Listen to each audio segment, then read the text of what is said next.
കാസർഗോഡ് ജപ്തി ഭീഷണി നേരിട്ട് എൻഡോസൾഫാൻ ദുരിതബാധിതയുടെ കുടുംബം. ബാളിയൂർ മിഞ്ച സ്വദേശി തീർത്ഥയുടെ വീട്ടിലാണ് കേരള ഗ്രാമീൺ ബാങ്ക് നോട്ടീസ് പതിച്ചത്.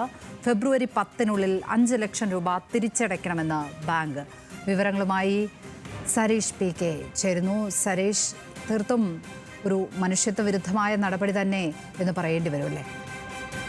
തീർച്ചയായും. കാരണം എൻഡോസൾഫാൻ ദുരിതബാധിതയായ തീർത്ഥയുടെ ചികിത്സയ്ക്കായി ആണ് 2014 തീർത്ഥയുടെ അച്ഛൻ ഡ്രൈവറായ പ്രസാദ് കേരള ഗ്രാമീൺ ബാങ്കിൽ നിന്നും 2 ലക്ഷം രൂപ ലോണായി എടുക്കുന്നത്. കഴിഞ്ഞ കൊറോണയ്ക്ക് മുൻപ് വരെ കൃത്യമായി അടവ് അല്ലെങ്കിൽ തിരിച്ചടവ് നടത്തുകയും ചെയ്തിരുന്നു. പക്ഷേ കൊറോണയ്ക്ക് ശേഷം പിന്നീട് കൃത്യമായി തിരിച്ചടയ്ക്കാൻ സാധിച്ചിരുന്നില്ല.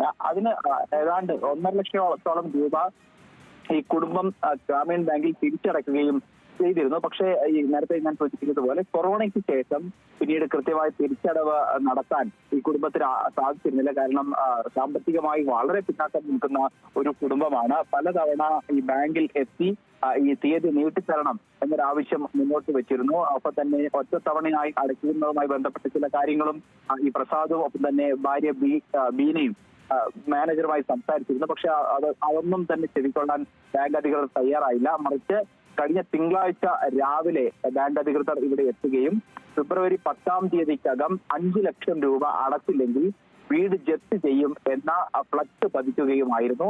ഇപ്പോൾ അതിനുശേഷം ഈ ബാനർ പതിച്ചതിന് ശേഷം പ്രാദേശികമായി ചില ആളുകൾ ബാങ്ക് മാനേജറെ കണ്ട് സംസാരിച്ചിരുന്നു.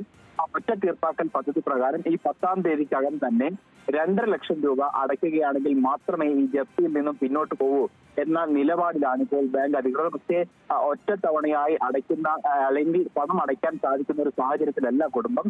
നിലവിൽ വളരെ സാമ്പത്തികമായി പിന്നോട്ട് നിൽക്കുന്ന കുടുംബത്തിന് ഈ തീർത്ഥയുടെ ചികിത്സാ ചിലവ് പോലും ദൈനംദിന ചികിത്സാ ചിലവ് പോലും മുന്നോട്ട് കൊണ്ടുപോകാനാത്ത സാഹചര്യത്തിലാണ് ഇപ്പോൾ ഉള്ളത്. സ്വാഭാവികമായും ഈ പണം എന്ന് പറയുന്നത് അല്ലെങ്കിൽ ഈ തിരിച്ചടവ് എന്ന് പറയുന്നത് വലിയൊരു ബാധ്യതയായി ആ കുടുംബത്തിന് മുന്നിലുണ്ട്. അതുകൊണ്ട് തന്നെ നിലവിൽ ജപ്തി ഭീഷണി അല്ലെങ്കിൽ വീട് വിട്ടിറങ്ങുക എന്നല്ലാതെ മറ്റൊരു പോം വഴി ഈ കുടുംബത്തിലില്ല. എന്തായാലും സംസ്ഥാന സർക്കാർ ഈ അധികാരമേറ്റതിന് ശേഷം ഒരാളെ പോലും വീട് വിട്ടിറക്കില്ല അല്ലെങ്കിൽ ജപ്തി നടപടി ഉണ്ടാകില്ല എന്നൊക്കെ പറഞ്ഞ ആ സംസ്ഥാനത്ത് തന്നെയാണ് ഇത്തരത്തിൽ ബാങ്ക് നടപടികൾ നേരിടേണ്ടി വരികയും വീട് വിട്ടിറങ്ങുകയും ചെയ്യേണ്ടി വരുന്ന ഒരു സാഹചര്യം പ്രത്യേകിച്ച് എൻഡോസൾഫാൻ ദുരിത ബാധിതയ്ക്ക് ഉണ്ടാവുന്നത്.